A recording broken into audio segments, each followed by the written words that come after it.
اعوذ بالله من الشیطان الرجیم بسم الله الرحمن الرحیم. د ویاړ څېړنیزو او فرهنګي ملګرو نړۍ مننه چې د ویاړ څېړنیز او فرهنګي ټولنې د علمي سیمینارونو په لړۍ کې دغه هفته کې ما بنده دوست محمد هلال ته دا فرصت راکړ. منندوی یم او په آینده کې ورته د لا بریا او پرمختګ او سرلوړۍ هیلهمند یم. د سیمینارونو د لړۍ په دې هفته کې غواړو د اسلامي او غربي اقتصاد پر فلسفي اهدافو او د انسانانو پر مسؤلیتونو خبرې وکړو. دا یو معلومداره خبره ده چې انسان دغه دنیا ته بدون له کوم هدف څخه نه دی رالېږل شوی او الله تعالی هم په دې خبره باندې استدلال کوي او وایي چې ما انسانانو پیریان د دې پیدا کړي مګر د عبادت لپاره، او بل ځای کې وایي چې انسان ابس نه دی پیدا شوی. نو لہذا له اقتصادي اړخه له اقتصادي فلسفې باید موږ خپل مسؤلیتونه درک کړو او ورته کار وکړو.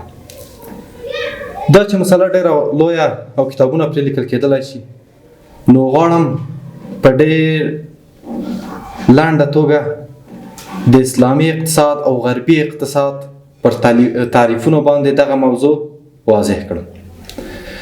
راځو لومړی د مسلمان یا د اسلامی اقتصاد له نظره اقتصاد تعریفوو. مسلمان اقتصاد په دا شکل تعریفوي چې اسلامی اقتصاد د اسلامی نړۍ لید او شریعت پر اصولو بنا دی او د انسانانو د رفاه او شرعي مقاصدو لپاره د نسبي محدودو منابعو څخه د اعظمي استفادې علم دی. په دغه تعریف کې څو نقطې وړاندې کوم. یو دا چې اسلامي اقتصاد پر اسلامي نړیلید او شرعي اصولو بنا دی، یعنی د یو چا د علم یا د فکر فلسفه او نظر نه دی.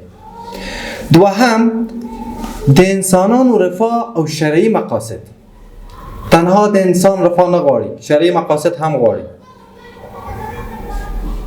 او د نسبی محدودو منابعو څخه اعظمي استفاده علم دی. او په دې باندې موږ باور لرو چې منابع محدود نه دي، ختمېدونکي نه دي، نسبي محدود دي. امکان لري په یو ساحه کې د جغرافیې او شی نه وي هم په بله کې شته، او په دوم عقیده ده چې قیامت ته ورځې پورې موږ د منابعو له محدودیت سره نه مخ کېږو. زموږ دپاره الله تعالی په کافي اندازه دغه منابع پیدا کړي دي. اما د غرب انسان اقتصاد څنګه تعریفوي؟ وایي چې اقتصاد له محدودو منابعو څخه د انسان د رفاه لپاره د اعظمي استفاده علم دی. که تعریف ته متوجه شو، دوی اول منابع محدوده کړي دي. د غرب د انسان سره دا نظر دی چې منابع ختمېدونکي دي. یو وخت زموږ منابع ختمیږي او زموږ نوی نسل، راتلونکی نسل د منابعو له کمښت سره مخامخ کېږي. اما اسلام وایي چې نه، منابع محدود نه دي، نسبي محدود دي او د انسان لپاره الله تعالی په کافي اندازه منابع پیدا کړي دي. دوهم د انسان رفاه، د یوازې د انسان رفاه ښودلې ده. اما په اسلامي اقتصاد کې د انسان د رفاه ترمنځ شرعي مقاصد هم په نظر کې نیول شوي دي. هر رقم د انسان رفاه باید نه وي را موجوده شوي چې نور ټولنه او طبیعت ورڅخه اغېزمن شوی وي، او یوازې دنیوي ګټه په نظر کې نیول شوي. ځکه اسلامي اقتصاد د دنیوي رفاه سره سره د فلاح په اصل باندې ولاړه ده، او د انسان لپاره د دنیا د رفاه سره سره د آخرت رفاه هم په نظر کې نیولې ده. نو د دغه تعریفونو څخه معلومیږي چې د اسلام اقتصادي نظام یو مکمل د ژوند قانون جوړوي. انسان د رفاه غوښتنه کوي اما د شرعي مقاصدو په نظر کې نیولو سره. اما غرب شرعي مقاصدو ته او د طبیعت ته هیڅ ارزښت نه ورکوي. یو څو مثالونه وړاندې کوم. په غرب کې انسان ته ویل کېږي چې ته ځان آسوده کوه، ویې ګټه له هر طریقې چې لاسته راوړې، که په حرامو وي که په سود وي، په هر تخنیک چې کولی شي د ځان دپاره یو څه لاسته راوړه. او که دې لاسته راوړنې وګورې، دا موږ ته ښیي چې د نړۍ 80% سرمایه د 60% خلکو په لاس کې ده. دلته د عاید یو ډېر غیر مساویانه ویش روان دی. یو نفر دومره خان کیږي چې په 200-300 کالو کې خپل سرمایه نشي مصرفولای، اما بل نفر له غربت څخه مړ کیږي. اما اسلامي اقتصاد د شخصي پانګې سره د چا څوک نه محدوده کوي. هر څوک کولی شي سرمایه گذاري وکړي، تجارت وکړي، ګټه لاسته راوړي، اما ورسره د نورو خلکو او د عاید عادلانه ویش په نظر کې نیولای، زکات په نظر کې نیولای، تر څو د سره د ټولنې نور غړي هم مستفید شي. په غربي اقتصاد کې ګټه فسود کړه. هر څوک کوشش کوي تر څو د بانکونو یا د سهامتي شرکتونو شیر او سټوکس راونیسي او د کال په اخر کې د هغو له سود څخه ګټه پورته کړي، کوم چې باعث د دوی ګرځي چې نړیوال بحرانونه رامنځته شي. د نړیوال اقتصادي بحران د دوی باعث شو چې د امریکا بانکونه ونه توانېږي خلکو ته نغدې روپۍ ورکړي، ځکه یوازې په الکترونیکي ډول سود د دوی باعث شوی دی چې د هر شرکت په میلیاردو ډالره سرمایه پورته شي. اما په اصل کې چیرې د دولت څخه وغوښتل شي بانک څخه په ټول سرکولیشن کې د نړۍ دومره نغد ډالر نشته چې هغو خلکو ته ورکول شي. او همدا ده چې په اروپا کې سرمایه گذاري اسلامي بانکدارۍ ته سخت شوی. د غرب انسان کوشش کوي چې د سود له خطرات څخه ځان وساتي او په اسلامي بانکدارۍ کې سرمایه گذاري وکړي. کومه بانکداري چې په سود نه ده ولاړه او کومه بانکداري چې یوازې په پرمختیایي پروژو، پر تعلیم، په هغه باندې د پیسې سرمایه گذاري کیږي.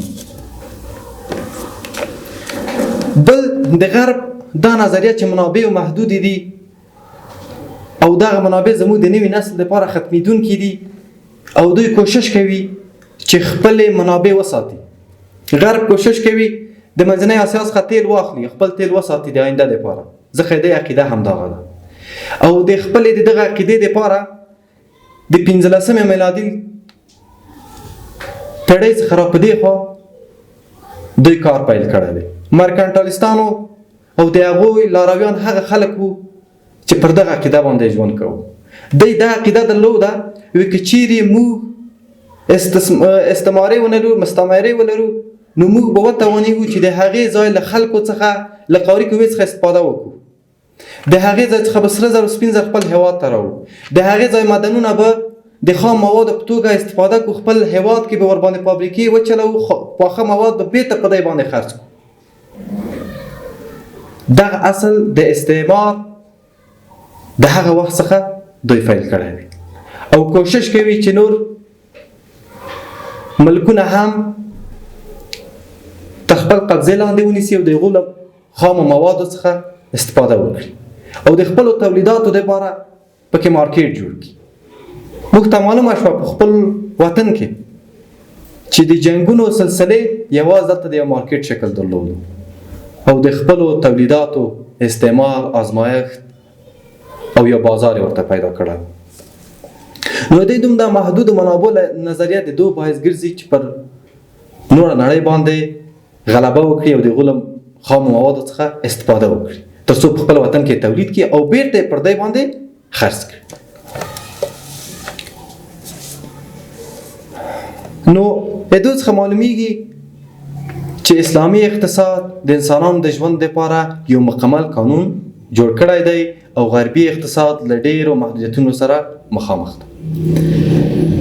د دوی د ګټې نظریه د دوی باعث شوي چې نړیواله تودوخه بې حده زیاته شي. دوی یوازې په دې کې دي چې دوی باید پیسې وګټي، تولید وکړي او نور شریعه مقاصد او طبیعت اصلا په نظر کې نه نیولای. سمندري ژوو ژوند له خطر سره مخامخ کړی دی. د زیات کاربن ډای اکساید او تولیدي فابریکو په وجه د اوزون طبقه مخ په ختمېدو ده. د کنګل شوو غرونو جنوبي او شمالي قطبونه په اوبه کېدو دي. دا هغه خطرونه دي په نړیواله سطحه د دوی اقتصادي فلسفې جوړ کړي. اما الحمدلله اسلامي اقتصادي فلسفه وایي چې تاسو ځان رفاه وکړئ، د ځان لپاره کار وکړئ، اما طبیعت او شرعي مقاصد په نظر کې ونیسئ. د سود په ځای په مضاربت سره، په مشارکت سره خپله سرمایه وکاروئ. نو د غرب د اقتصاد فلسفي اهداف لا تر اوسه ژوندي او کار ورته کوي. کوشش کوي چې نور ملکونه تر خپل استعمال لاندې وساتي او د دوی مځکه د دوی خام مواد د خپل فابریکو لپاره وکاروي او د خپل تولیداتو لپاره د دوی په وطن کې بازار جوړ کړي. یو مثال IMF ورکولای شو، انټرنیشنل مانیټری فند، د پیسو نړیوال صندوق، کوم چې وخت نا وخت خپل سیاست په نور باندې تحمیلولی شي، د دوی پیسې او د دوی اسعار او زیرمې قیدوي او محدودیتونه ورباندې وضع کوي. راځو د انسانانو مسؤلیتونو ته. اول دا چې د انسانانو مسؤلیتونه په اسلامي اقتصاد کې د قرآن کریم او سنتو څخه استخراج شوي دي. لومړی مسؤلیت د یو انسان د بنده په حیث دی. دا چې یو انسان د بنده په حیث د فلاح یعنی د دنیا او آخرت په نظر کې نیولو سره له دغو منابعو څخه د خپل ژوند د رفاه دپاره او د شرعي اهدافو دپاره استفاده وکړي. دوهم مسؤلیت یې توحید دی. دا چې انسان به دلته د الله جل جلاله په توحید باندې ایمان لري، د هغې څخه به دفاع کوي او د هغې دپاره به کار کوي او د الله جل جلاله سره به څوک شریک نه ګڼي، ځکه الله جل جلاله د مځکې اسمانونو مالک دی. دغه مځکه چې موږ ورڅخه استفاده کوو، کوم منابع چې زموږ په لاس کې دي، د ټول مالک خدای پاک دی او موږ ته وایي چې ولټوئ په مځکه او اسمانونو کې او له خپلې ګټې په نیت ورڅخه استفاده وکړو. راځو بل مسؤلیت ته چې هغه عبادت دی. انسان به په دو دنیا په دغه نړۍ کې د الله جل جلاله عبادت کوي او خپل ټول اقتصادي فعالیتونه به د یوه عبادت په شکل سرته رسوي. احتکار به نه کوي تر څو ګټمن شي، شتمن شي. اسراف به نه کوي تر څو منابع له لاسه لاړ نه شي. لکه څرنګه چې الله جل جلاله وایي چې ما جنیات او انسانان د عبادت لپاره پیدا کړي دي.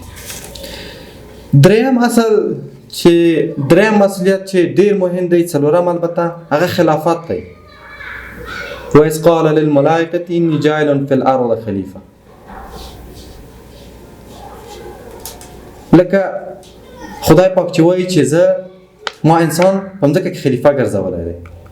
ملائکو ته وایي چې زه یو څوک غواړم په مځکه کې خلیفه وګرځوم او ملائکو ورته وایي چې ته داسې څوک غواړې چې هلته ظلم وکړي، وینه تویې کړي، موږ خو ستا ثنا ویونکي یو.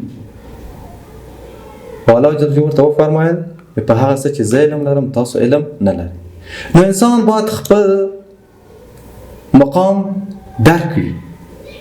کله چې د الله تعالی د ثنا دپاره ملایکې موجودې وي او نه ستړي کیدونکي دي، نو بیا انسان ولې پیدا کړی؟ خدای پاک انسان دلته د خلیفه په شکل کارولی دی چې زه خلیفه انسان ګرځوم. نو د خلیفه مسؤلیت به څه شی وي؟ یو څوک که مشر ورور کیږي، یو څوک که پلار کیږي، یو څوک که وزیر کیږي، یو څوک که استاد کیږي، هر مسؤلیت چې ورته غوړل کیږي الله تعالی دغه لپاره دای خوښ کړی دی. او کله چې یو څوک د مسؤلیت لاندې راځي، د هغه څخه به هم پوښتنه وي او هم به دی ځواب ویونکی. هر فرصت چې دغه انسان ته په دغه دنیا کې خدای پاک مساعد کوي، نو دی باید ونه وایي چې دا ما په خپله لاسته راوړی، ځکه دا یو مسؤلیت و چې خدای ده ته ورکړی او دی یې خوښ کړی دی. ولې یو بل څوک چاته دا زمینه نه ده مساعده کړې چې هغه د پوهنتون ووایي، هغه د ماسټري وکړي، هغه د ډاکټرا وکړي، ځکه دا مسؤلیت تا ته د غاړه درې اچولی، تا څخه یې پوښتنه کوي. همداسې که یو چاته بل لوړ مقام ورغلی وي، د هغه پوښتنه به کېږي. یو څوک معلوم شوی دی، هغه نسل چې دی روزي، د هغه پوښتنه به کېږي او دی به د خپلو کړنو ځوابونه کوي. آخري اصل امانت دی، دا چې ټول شیان هر څه چې الله تعالی موږ ته راکړي دي هغه د امانت په شکل دي. ځکه موږ وویل چې هر څه مځکه او اسمانونه د الله تعالی دي. نو کله چې یو څوک چاته امانت ورکوي نو د امانت په خیانت کې تر 40 زیاته حدیثونه راغلي دي. وتؤدوا الامانات الى اهلها، امانتونه خپلو چښتنانو ته وسپارئ. په بل ځای کې بل حدیث شریف دی وایي ایمان لرونکی شخص هغه څوک دی، امین هغه څوک دی چې هغه له خدای پاک څخه ډارېږي. نو الحمدلله موږ تاسو په د خپل عقیدې په اساس ټول له خدای پاک څخه ډارېږو او هر واک اختیار او هر څه فرصتونه چې موږ ته مساعدوي هغه موږ باید د امانت په شکل وګڼو، ځکه د هر څه د الله تعالی دي او ځان په خپلو وظایفو مسؤلیتونو کې د خلیفه په شکل درک کړو او دا په نظر کې ولرو چې یو وخت به حتما زموږ څخه د دغه کړنې په ارتباط سوال او ځواب کیږي. خو غرب د انسان د مسؤلیت لپاره هیڅ اصل نه لري. د اسلامي اقتصاد اصل شریعت او قرآن سنت وو، اما غرب انسان ته د مسؤلیت هیڅ اصل نه دی ورکړی. کله چې دی ځوان شو له مور او پلار څخه به جدا کیږي، دته به یو کور، یو اتاق، کمپیوټر، انټرنیټ په واک کې ورکول کیږي. نور که ده وګټل نو دا یې رفاه ته ورسېد، آسوده به یې کړ ځان، او که یې ونه ګټل نو خوار به وي. بل دته هغه مسؤلیتونه ورسپارل شوي نه دي چې د هغې په واسطه دی په سالمه توګه یو اقتصادي فعالیت ترسره کړي. دته دا ویل شوي چې ویې ګټه چې په هره طریقه کوي، که بل څوک درنه زیانمن کیږي او که نه زیانمن کیږي، که محیط چاپیریال درڅخه زیانمن کیږي او که نه زیانمن کیږي. د تولید داسې فابریکې موجودې دي چې 24 ساعته یو ثانیه هم دی نه ودرېږي او په دومره اندازه کاربن ډای اکساید هوا ته خارجوي چې حد یې نه دی معلوم، او هغه د دو باعث شوي چې نړیواله تودوخه د اوزون طبقه له بینه لاړه شي او ورسره سرطاني ناروغۍ رامنځته شي. د پلاستیک او کیمیاوي موادو استعمال او وروسته په سمندرونو کې دغو ځای پر ځای کول د سمندري ژویو لپاره د ژوند لوی خطر جوړ کړی دی. اما اسلام الحمدلله وایي چې تاسو رفاه ته ځان ورسوئ، اما فلاح به په نظر کې نیسئ، آخرت به هم په نظر کې نیسئ. کله چې تاسو غواړئ عاید لاسته راوړئ، کاروبار وکړئ، تجارت وکړئ، نو د حرام څخه به نه کوئ. او دغه اصل نن په خپله غرب او د غرب انسان هم دغه ته متوجه شوی او کوشش یې کړی چې په اسلامي اقتصاد، په اسلامي بانکونو کې خپله سرمایه‌ګذاري ترسره کړي، ځکه چې اسلام د سرمایه‌ګذارۍ دپاره د سود ډېر بدیل موارد ذکر کړي دي. دوی کولی شي مشارکت، مضاربت وکړي، دوی کولی شي سرمایه‌ګذاري په تعلیماتي برخه په پرمختیایي پروژو کې ترسره کړي په ځای د ځو چې په سود کې وکاروي. نو په عموم کې ویلی شو چې د انسان مسؤلیت په دغه نړۍ کې او د یو مسلمان مسؤلیت د فلاح په نظر کې نیولو سره باید خپل مسؤلیتونه ترسره کړي، د خپل دنیوي ګټو سره سره اخروي ګټې هم په نظر کې ونیسي. له ستاسو له توجه څخه نړۍ مننه. د ویاړ د څېړنیزې او فرهنګي ټولنې له فرهنګپالو ملګرو څخه نړۍ مننه چې ماته دا فرصت راکړو. هم ستاسو ټولو لیدونکو څخه هیلهمند یم چې د خپل مسؤلیت حق ادا کړئ او د فلاح په نظر کې نیولو سره، د صدقې جاریې په نظر کې نیولو سره د دغه ویاړ کړنې له نورو ملګرو سره شریک کړئ. السلام علیکم ورحمت الله.